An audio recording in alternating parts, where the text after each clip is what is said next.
Bem-vindo mais uma vez à lição desse trimestre. Hoje nós estudaremos a prisão de Paulo em Jerusalém. É um texto muito bonito, uma lição muito bonita. Eu tenho certeza que vai ser de bom proveito para a sua vida e para a vida da sua família. Temos aqui dois convidados muito especiais para brilhantar essa nossa manhã de sábado. Carol, muito obrigado por ter vindo. Bom dia. E Felipe, obrigado pela presença de vocês aqui já de antemão. Para iniciar esta lição, nós queremos apenas relembrar que você tem acesso a todas as lições em nosso site, que aparece aí para você na tela, mais.cpb.com.br. Agora sim, para iniciarmos a lição, vamos dirigir uma palavra a Deus de oração, Carol? Vamos conversar com Ele. Pai querido, obrigado, Senhor, pelo privilégio de, nessa manhã de sábado, podermos abrir a Tua Palavra, estudar essa lição que tem sido muito, muito valiosa e preciosa, inclusive para o momento que vivemos, Pai. Que o Teu Santo Espírito nos use, esteja com cada um de nós aqui, e o Senhor é nosso convidado a estudar conosco. Nos dê sabedoria, Senhor, e também aqueles que estão participando conosco do outro lado. Nós te pedimos isso e não havendo mérito em nós, mas em nome de Jesus. Amém. Amém. A lição fala sobre a estada de Paulo em Jerusalém. E Paulo é um homem cheio de amor pelo povo judeu e também cheio de amor pelo não-judeu, que é a missão que Deus lhe confiou. E este Paulo está tentando reunir esses dois lados da família de Deus, o povo judeu e o povo gentil, chamado então de Goi. O povo judeu sempre achou que o não-judeu eram pessoas bárbaras, que não tinham misericórdia, não tinham amor ao próximo. E então Paulo tem em seu coração o desejo de provar o contrário, que sim, o povo não-judeu era possuidor de um amor genuíno, dado pelo Espírito Santo. E então ele faz a coleta em toda a Ásia Menor para levar essa coleta de dinheiro ao povo judeu, que na época estava com dificuldades financeiras em Jerusalém, devido a uma grande fome que assolava a toda a Judéia. E é este Paulo que tenta diminuir barreiras, criar pontes, diminuir a intolerância, que nós vamos estudar um pouquinho nesta manhã. Felipe, a lição começa contigo.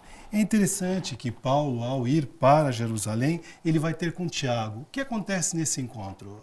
É muito interessante saber que Paulo foi recebido com alegria em Jerusalém. Então, ele trouxe um relatório da viagem dele. Quando ele estava lá discutindo e relatando das coisas que aconteceram na viagem, ele foi questionado em relação à abordagem que ele tinha para com os não-judeus. Ele foi questionado em relação à lei mosaica. E ele estava sendo acusado, até de certa forma, de acreditar que a lei mosaica não tinha mais valor. Então ele foi questionado de tal forma que os líderes exigiram um voto dele. Então, apesar da alegria do reencontro, também teve um momento ali de acusação. E Paulo, ele se sentiu naquele momento que devia aceitar esse voto que os líderes pediram. E é interessante pensar que a gente tem duas visões aqui. A gente pode ver que Paulo tinha uma estratégia para, mais uma vez, diminuir uma situação problemática, assim como ele já fez outras vezes, mas a gente também tem a visão de que talvez nesse momento ele tenha sucumbido àquilo que ele não deveria. Então tudo que ele estava pregando, e a gente já viu isso em Atos 16 e 17 também, que a lei ela já não tinha mais, a lei mosaica não tinha mais esse valor de unir Cristo ao povo. E o povo judeu estava ali com essa tradição enraizada no coração deles, mas eles não entendiam que agora Cristo era o elo. E dessa forma, quando ele aceitou esse voto e ele teria que se purificar, ele na verdade disse que tudo aquilo que ele estava pregando realmente não tinha valor.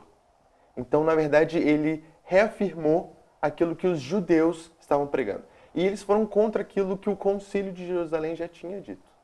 Eu acho um comentário sobre essa situação em específico. Eu acredito que Paulo estava tentando, até por orientação de quem ofereceu para ele, pediu para ele o voto, ele estava tentando amenizar um pouco a reputação dele que estava bem, eles estavam acusando ele de ter abandonado as leis de Moisés e orientar outras pessoas. Então, se de fato essa acusação fosse legítima, seria uma acusação muito grave. Então, ele foi orientado a... Tinham outros 4 homens que estavam fazendo o voto do Nazireu, que, na verdade, quando eles raspavam a cabeça, passavam um período sem... se purificando, né? E aí ele foi orientado... O maior problema de ele ter aceitado e feito o voto foi a motivação. É o mesmo que você fazer um jejum para Deus, um período de jejum, por um motivo que não seja a espiritualidade. Eu acho que foi aí que ele pecou e ele fez isso porque o voto do Nazireu era uma tradição muito forte entre os judeus tradicionais, né? Ficou redundante. Entre os judeus. Então, ele com cabeça raspada e estando nesse período de voto, ele seria uma estratégia para mostrar, olha, eu não sou contra as leis. Mas não era mais necessário aquilo. Então, ele estava indo, de fato, como ele falou, contra o que ele mais estava pregando. Apesar também que temos que colocar que você tem um Paulo que é um ser humano, como todos nós. Todos nós somos sujeitos a falhas, todos nós às vezes somos admirados e às vezes nem tanto. E muitas vezes nós queremos um Paulo perfeito e perfeito só Deus. E talvez esse não foi um momento de perfeição dele. O que acaba gerando, como consequência disso, o contrário. Ao invés de terem admiração por ele, não têm admiração por ele e vão contra ele. Acontece, inclusive, Felipe, algum problema no templo. Mas acho que é a Carol que vai falar sobre isso, não é, Carol? O que acontece no templo lá? Então, você falou que às vezes acaba gerando um outro problema, né? Ele estava nesse final do período que ele tinha se purificado para poder entrar no templo. E é válido lembrar que para entrar no templo só tinha autorização quem fosse judeu circuncidado.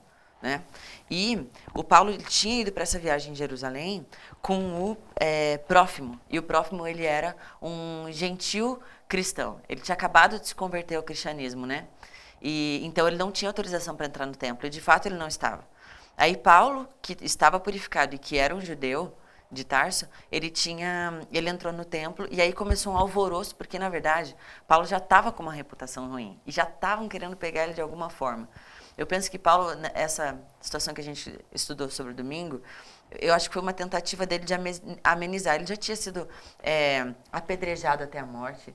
E nessa situação aqui, o tumulto começou na expectativa de, no mínimo, prender ele. E ele foi... Aí eles começaram a discutir porque ele não deveria estar lá e isso foi porque eles achavam que ele tinha levado o Prófimo junto, né? E aí o tumulto foi grande, eles começaram a espancar ele. Imagina, gente, ele já tinha apanhado um monte já em outras viagens e agora acontecia de novo a situação.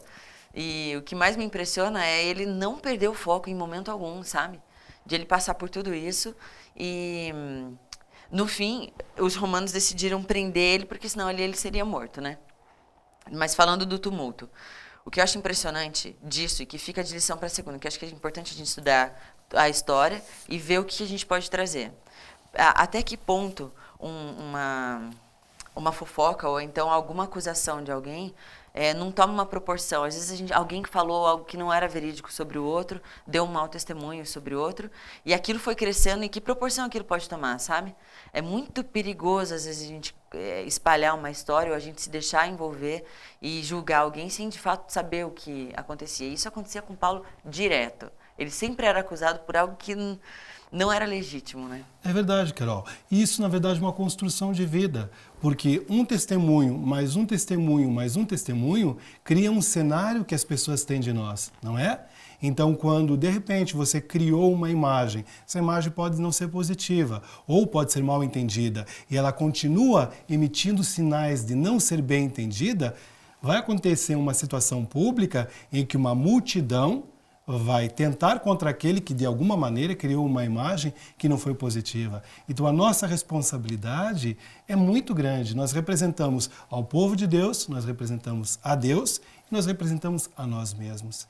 E é uma construção muito difícil no nosso dia a dia sermos coerentes com a palavra de Deus em nosso viver. Claro que Paulo era coerente. Se ele, que era Paulo, passava por essas provações, quem dirá nós, em 2018, o quanto temos que ser coerentes na nossa fala, não é mesmo? Isso. E tomar aquele cuidado. Será que eu não estou apedrejando o outro, acusando? Até que ponto o meu julgamento em cima dele é válido, sabe? Até porque quem somos nós, né? É verdade. E muitas vezes não temos chance de convencer ao outro ou demonstrar que aquela imagem não é verdadeira. Isso. Paulo tentou ou não, Felipe, demonstrar para o povo que aquela imagem não era verdadeira, e quando o povo tentava pegá-lo, ele quis falar com o povo. Exato. Quando, na verdade, os romanos foram tentar ali salvar e também prender Paulo, eles tentaram entender o que estava acontecendo, mas eles não conseguiram, porque cada um falava uma coisa. Então era uma confusão que realmente esse tumulto gerou. Então, Paulo tentou falar com o soldado romano e perguntou se ele tinha algum desejo que poderia ser realizado ali para ele naquele momento. E o soldado perguntou se ele falava grego. Então aí já mostra que Paulo realmente tinha um domínio da cultura grega, né? Então eles conversaram, mas aí o soldado romano, ele pensou assim, você não é aquele egípcio que já causou um tumulto aqui? E aí Paulo explicou quem ele era, que era Paulo de Tarso. Enfim, de qualquer forma, ele pediu para que ele pudesse se explicar perante o povo. E nesse momento que foi concedido a ele essa fala, ele estava subindo as escadarias da fortaleza e aí ele faz um sinal com as mãos. E com esse sinal, a população, a multidão que estava ali em confusão ficou em silêncio. Então isso já mostra um respeito em relação à fala, o momento de fala. E Paulo começou a falar em hebraico. E ele começou aquela abordagem que eu achei assim, muito inteligente, porque se ele começasse a se justificar, talvez não fosse válido. Mas ele começou a falar da conversão dele. E mais do que falar da história do que aconteceu, desse momento de transição entre ser um fariseu e ser um cristão, ele conta de Cristo. E ele fala de Jesus, aquele que curou, aquele que morreu, aquele que ressuscitou e hoje está no céu intercedendo por nós. Então, assim, Paulo, mais do que ele se explicar, ele na verdade estava fazendo uma pregação. Olha que coisa interessante. Paulo não conseguia nem andar quase por ter apanhado da população e nesse momento ele ainda quer falar de Cristo. Então, para mim, eu acho um momento muito crítico que outras pessoas poderiam fazer algo diferente. Mas ele aproveitou esse momento para falar, sabe, Carol? E assim, quando ele falou, isso gerou uma resposta na população, na multidão. Só que a multidão respondeu de uma forma negativa. Então isso quer dizer que nem sempre com os nossos esforços para falar do Evangelho, as pessoas vão entender. A população, a multidão teve essa resposta de querer matá-lo novamente. Então, o que talvez a gente possa entender é que as histórias de conversão, elas são muito importantes para a gente. Mas às vezes outros não entendem o nosso processo de conversão, assim como aconteceu com Paulo. Todo momento é momento de testemunhar. É possível testemunhar ainda hoje em dia numa situação assim como ele estava vivendo, numa turba, numa confusão, numa gritaria. É interessante usar esse momento para, de alguma maneira, fazer um testemunho? Todo momento é momento. Levantar bandeiras pode ser muito mais efetivo com o seu comportamento. Mas às vezes você vai ter que se colocar naquele momento e explicar aquilo que você acredita e aproveitar oportunidades, sabe? Então Paulo aproveitou essa oportunidade assim como nós podemos aproveitar hoje. Ele poderia simplesmente não fazê-lo, mas ele o fez. E nós podemos hoje também, no nosso trabalho, no círculo de amigos, aonde quer que a gente esteja, a gente pode, de alguma maneira, aplicar a nossa missão e o cristianismo, sabe? E ele foi muito verdadeiro, porque ele chegou em determinado momento em que ele disse que o evangelho foi dado a ele para levar para os não-gentios. Talvez aí o povo ficou mais agressivo ainda. E é muito difícil, não? Quando você chega com uma mensagem dura e que não é muito bem aceita pelas pessoas. E é aí que você pensa, puxa, que coragem tinha esse homem levar uma mensagem não agradável muitas vezes. Vocês já passaram por situações de levar mensagens não agradáveis às pessoas ou levar a elas a verdade do Evangelho que você sabe que não combina muito bem? Principalmente pergunto porque vocês são jovens e muitas vezes os jovens têm uma certa dificuldade de aceitar a Bíblia como ela é e a verdade de Deus como ela é. Muitas vezes a vida na juventude tem um viés que possibilita mais coisas que a Bíblia possa parecer um pouco restritivo, não? Eu vou falar por mim, né? Já tive, sim, momentos que eu tive que sentar e conversar com alguma amiga, principalmente, e falar, olha, dessa maneira como você está fazendo, o ideal é que não se faça. E aí a gente tenta conversar com o maior tato possível. E na maioria das vezes, quando a gente chega assim, não existe uma boa receptividade, né? Até porque se a pessoa decidiu fazer, ela já está com foco em outra coisa. Dificilmente alguém vai parar e falar, não, agora eu não vou mais fazer. E aí o desafio maior não só dar testemunho, do tipo, eu só tenho autoridade ou crédito para falar para alguém se eu estou vivendo isso também, né? Eu acho que como jovem, que não somos mais tanto, viu? Vou ser bem sincero contigo. A gente já tem esse desafio de tentar dar testemunho dessa forma. E a segunda coisa você precisa muito ser usado pelo Espírito Santo num momento como esse, sabe? E respeitar a maturidade espiritual do outro que dá para ouvir. Às vezes o outro não está no momento que ele vai compreender isso que você fala. Então, não falar no objetivo de mudar a vida da pessoa, só no objetivo de conscientizar mesmo. E aí o resto é trabalho do Espírito Santo, né? Uhum. Já teve, Felipe, alguma experiência assim? Sim. Isso que a Carol falou da maturidade da pessoa receber, é exatamente aquilo que o povo não tinha. Então, às vezes, quando você tem uma abordagem e você vai mostrar uma verdade que existe, uma verdade que pode ser dura para algumas pessoas, isso pode talvez se tornar exatamente o oposto daquilo que você desejava, sabe? Entendo. Então, às vezes, você abordar uma pessoa, às vezes, explicar por que você tem uma determinada atitude, né? Desde uma coisa simples, como, por exemplo, a guarda do sábado, até uma coisa mais complexa, que envolve, por exemplo, a ética. Enfim, momentos assim nós temos diários, né? E a verdade, ela existe independente da gente. Então, a gente pode falar isso ou não, mas seria um prazer para a gente levar a verdade para outras pessoas. Perfeito.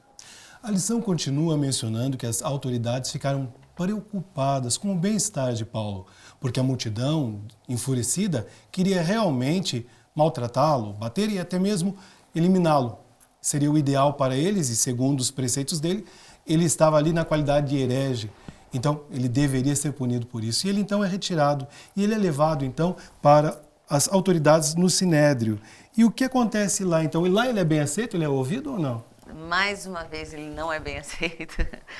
Paulo, ele era bem persistente, porque, olha, a maioria dos lugares que ele ia não tinha aceitação. Mas, apesar disso, sempre tinha pessoas que se convertiam, então ele não desistia, né? Eu vou ter que ler esse trecho porque eu achei muito interessante. A maneira como Paulo se apresenta no Sinédrio, sabe? Paulo fitou os olhos no Sinédrio, que era um lugar para ele muito familiar. Um pouquinho mais para frente nós vamos ver por quê. E disse: irmãos, até o dia de hoje tenho andado diante de Deus com toda a boa consciência.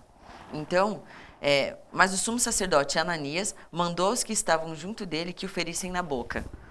Ele só se apresentou dizendo: eu tenho consciência do que está acontecendo. Ele ia inserir o assunto para eles, para se defender. Ele não teve nem chance, ele já levou ele foi ferido na boca, né?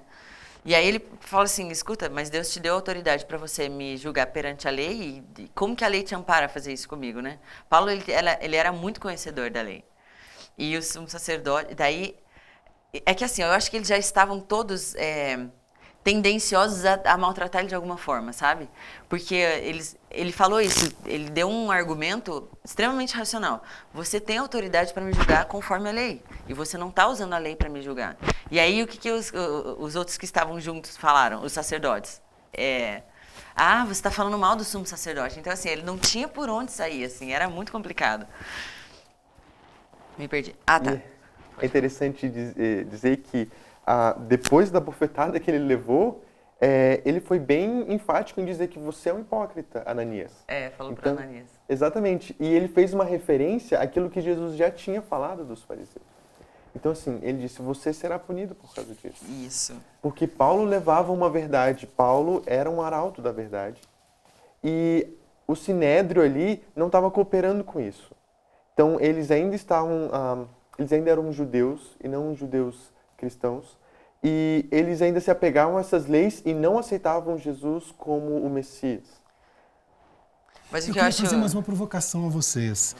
Utilizando o texto que você mencionou e a forma com a qual ele chega no Sinédrio, e ele leva um tapa na boca, o que para nós às vezes parece uma coisa muito agressiva, considerando que era um ambiente religioso. Já imaginou você em um ambiente religioso levar um tapa na boca? É uma coisa estranha a nós, muito ofensiva. Vocês não sentem a ausência do poder de Deus? Não dá essa sensação, puxa, mas eles estão desamparados de Deus ali, Deus vai permitir que o seu servo ali seja maltratado, ultrajado? E as pessoas que estão ali não estão imbuídas do Espírito de Deus? Aonde está Deus e o Espírito Santo aí nesse cenário? Vocês conseguem pensar nisso? Um pouquinho depois vem a inserção de Jesus, mas não vou estragar o final da história, porque é muito lindo a maneira como Cristo cuida dele, sabe? Você levantou um ponto que é muito importante. Às vezes, eu fico imaginando na situação de Paulo, ter que levar... É o mesmo que nós. A nossa igreja, ela é bastante tradicional, e eu particularmente gosto bastante disso. Se chegassem para mim hoje, alguém chegasse pregando que... Hoje nós já temos a luz sobre esse assunto, né? Mas ok, na situação deles, eram anos, e era uma história bonita, desde Abraão, desde Moisés, a aliança que foi feita, e o quanto esse tradicionalismo para eles, eles eram apegados nisso, e de repente não tinha mais essa necessidade. E é como se você perdesse a identidade. Então, isso sem falar nos interesses políticos que existiam com base nisso, no poder, o quanto a religião trazia poder e influência para eles, né? Mas assim, Paulo, ele tinha um desafio muito grande, que era tirar uma tradição que estava completamente enraizada e inclusive que trazia muitos interesses pessoais, sabe? Então, Paulo tinha a convicção de que Deus tinha levado ele até ali. E às vezes nos momentos mais difíceis, que a gente vai falar agora, é aí que Cristo se apresenta e fala, não, calma, eu ainda estou aqui, eu ainda estou no comando, sabe? Então, continuando a história, o que aconteceu? Paulo, ele ainda teve a paciência de criar ali empatia. Na neurolinguística isso é chamado técnica de rapport, ou tem gente que chama de rapport, que é quando você usa uma característica sua ou uma situação sua que seja parecida com a dele para criar vínculo. E ele fez a mesma coisa, ele se apresentou como fariseu, só que ali tinha saduceu e fariseu. A estratégia dele foi muito boa, porque ele se apresentando como fariseu, ele dizia que a acusação que estavam fazendo para ele de acreditar na ressurreição, porque ele cria que Jesus tinha ressuscitado, os saduceus estavam acusando ele dessa mentira. E ele era fariseu. E os fariseus acreditavam nisso. Ele poderia ganhar metade do pessoal que estava lá, né? Foi um estrategista. Ele foi muito estratégico ali, foi muito bacana. Só que ainda assim ele não foi bem visto. Ainda assim. E ele foi preso, ele foi espancado. Agora, no momento que ele foi preso, eu acho muito bonitinho, que é o versículo da semana. O que acontece? O próprio Cristo chega para ele e diz assim, ó. Na noite seguinte, o Senhor, pondo-se ao lado dele, disse, coragem, pois do modo por que deste testemunho ao meu respeito em Jerusalém, assim importa também que o faças em Roma. Imagina, ele se pôs ao lado de Paulo. Tudo bem que era para uma nova missão, que era um outro risco. Mas é uma promessa, né? Sim, mas é uma promessa. E assim, vinda do próprio Cristo, acho que não tem nada mais valioso. E Cristo teve esse cuidado ao longo de toda a trajetória de Paulo, sabe? E é interessante pensar que tudo isso que aconteceu com Paulo, Paulo conseguia de alguma forma gerenciar. A partir do momento em que Paulo não conseguisse mais gerenciar, Deus ele interviria de alguma forma. E isso é interessante, essa promessa que Deus deu a Paulo realmente garante isso. Então, aquilo que você consegue, a sua estratégia, a sua capacidade, o seu conhecimento, você pode ali de alguma forma gerenciar. Quando você não puder mais, eu vou cuidar de você. E parece também que tinha mais pessoas estrategistas, pois ele é transferido para Cesareia e aí 40 pessoas fazem uma estratégia que querem matá-lo. Aí é que entra a questão dele não poder mais gerenciar. Porque assim, as pessoas elas estavam ali revoltosas em relação a Paulo. Então essas 40 pessoas, elas se reuniram e decidiram que elas não iam comer. Elas iam fazer jejum até que matassem Paulo. Nossa, olha que pressão, né? Que pressão, e é uma coisa assim, na cultura judaica, o jejum tem um valor muito grande. Então isso era uma promessa para eles mesmos. A questão é que um sobrinho de Paulo, filho de uma irmã de Paulo, descobriu isso e foi falar com Paulo. E Paulo falou assim, você vai falar com o governante daqui e você vai explicar o que está acontecendo. O governante ouviu a história e falou assim, não fala para ninguém, eu vou cuidar disso. E eu acho que é aí que entra mais uma vez o cuidado de Deus, sabe? É interessante que esse governador, ele foi transferir Paulo para Cesareia, mas ele transferiu Paulo numa caravana substancial, eu diria. Foram 200 soldados, foram 60 cavaleiros e mais 200 lanceiros. Tudo isso para transportar Paulo e algumas pessoas mais. Tudo isso porque ele sabia que essa situação poderia se exacerbar, né? Então, assim, eles foram de noite, enquanto ninguém esperava, e aí o governador, além de transferir, então emitiu uma carta para o governador Félix, que era o governador de Cesareia. E ali ele colocou o seu parecer em relação à situação. E no parecer, que está lá no capítulo 23, parece que ele vê Paulo como inocente. E ele entende a inocência de Paulo. Então é um terceiro vendo todo esse conflito que entende que aquilo que os judeus querem não faz sentido em relação à lei romana e à lei que estava presente ali. Porque Paulo era inocente. Exato. Vamos deixar um presente para os amigos de casa, em uma palavra, um sentimento, o que ensinou para você essa lição dessa semana que você vai levar para a sua vida, Carol. Não pode ser uma palavra, tem que ser duas. A persistência de Paulo em crer tanto no Evangelho a ponto de a carne dele, o físico dele não valer tanto quanto a necessidade de pregar o Evangelho. E a segunda foi o cuidado de Cristo em sentar do ladinho dele e falar, olha, coragem que eu ainda estou contigo. E, nossa, essa para mim de todas é a maior lição. E eu entendo que isso vem não só com dificuldades como saúde, etc., mas principalmente quando a gente se coloca nas mãos de Deus para ser usado por Ele e a gente se permite ser instrumento nas mãos dele. E aí, mais ainda, ele atua e mais ainda situações como essa acontecem, sabe? Verdade. E você, Felipe, o que te chamou a atenção nessa semana? Eu vejo que Paulo, ele vivia a missão dele. Então, todos os momentos que ele podia da vida dele, ele apresentava a missão. Mais do que isso, ele usava o que ele tinha, a estratégia dele, os dons de linguagens, que ele falava latim, falava grego, falava hebraico, tudo isso ele usava. Então, assim, quando a gente usa a nossa vida, a gente entrega tudo que a gente tem para a missão, eu acho que Deus ele também devolve na mesma proporção, ou talvez até mais. Como a gente vê nessa promessa, que ele estaria ali e ele teria um novo objetivo agora em Roma, sabe? E Deus ele não desampara aqueles que levam a mensagem dele. É um privilégio para a gente, mas Deus não nos desampara de forma alguma, apesar de a gente ver algumas coisas, alguns problemas, como por exemplo, Paulo ser surrado, a gente pode talvez nos desanimar, mas eu gostaria muito de ouvir essa promessa de Deus em relação ao cuidado dele, porque eu estou sendo um filho fiel e levando a mensagem dele. Então Paulo usava tudo que ele tinha, toda a vida dele, para o Evangelho. E que Deus lhe use novamente, fazendo a oração final, para nos despedirmos dos amigos de casa. Pode ser? Vamos. Por favor.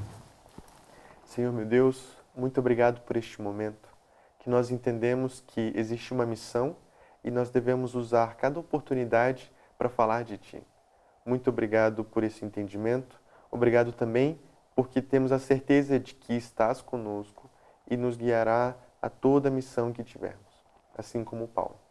Muito obrigado por este momento. Abençoe aos que estão ouvindo essa mensagem. É o que eu te peço em nome e por amor a Jesus. Amém. Amém. Muito obrigado pela sua companhia. Foi esta a lição desta semana. Você pode também assistir às nossas transmissões ao vivo, aos sábados a partir das 10 da manhã e nas quartas-feiras e domingo a partir das 19h30. Tenha uma ótima semana. Fiquem com Deus.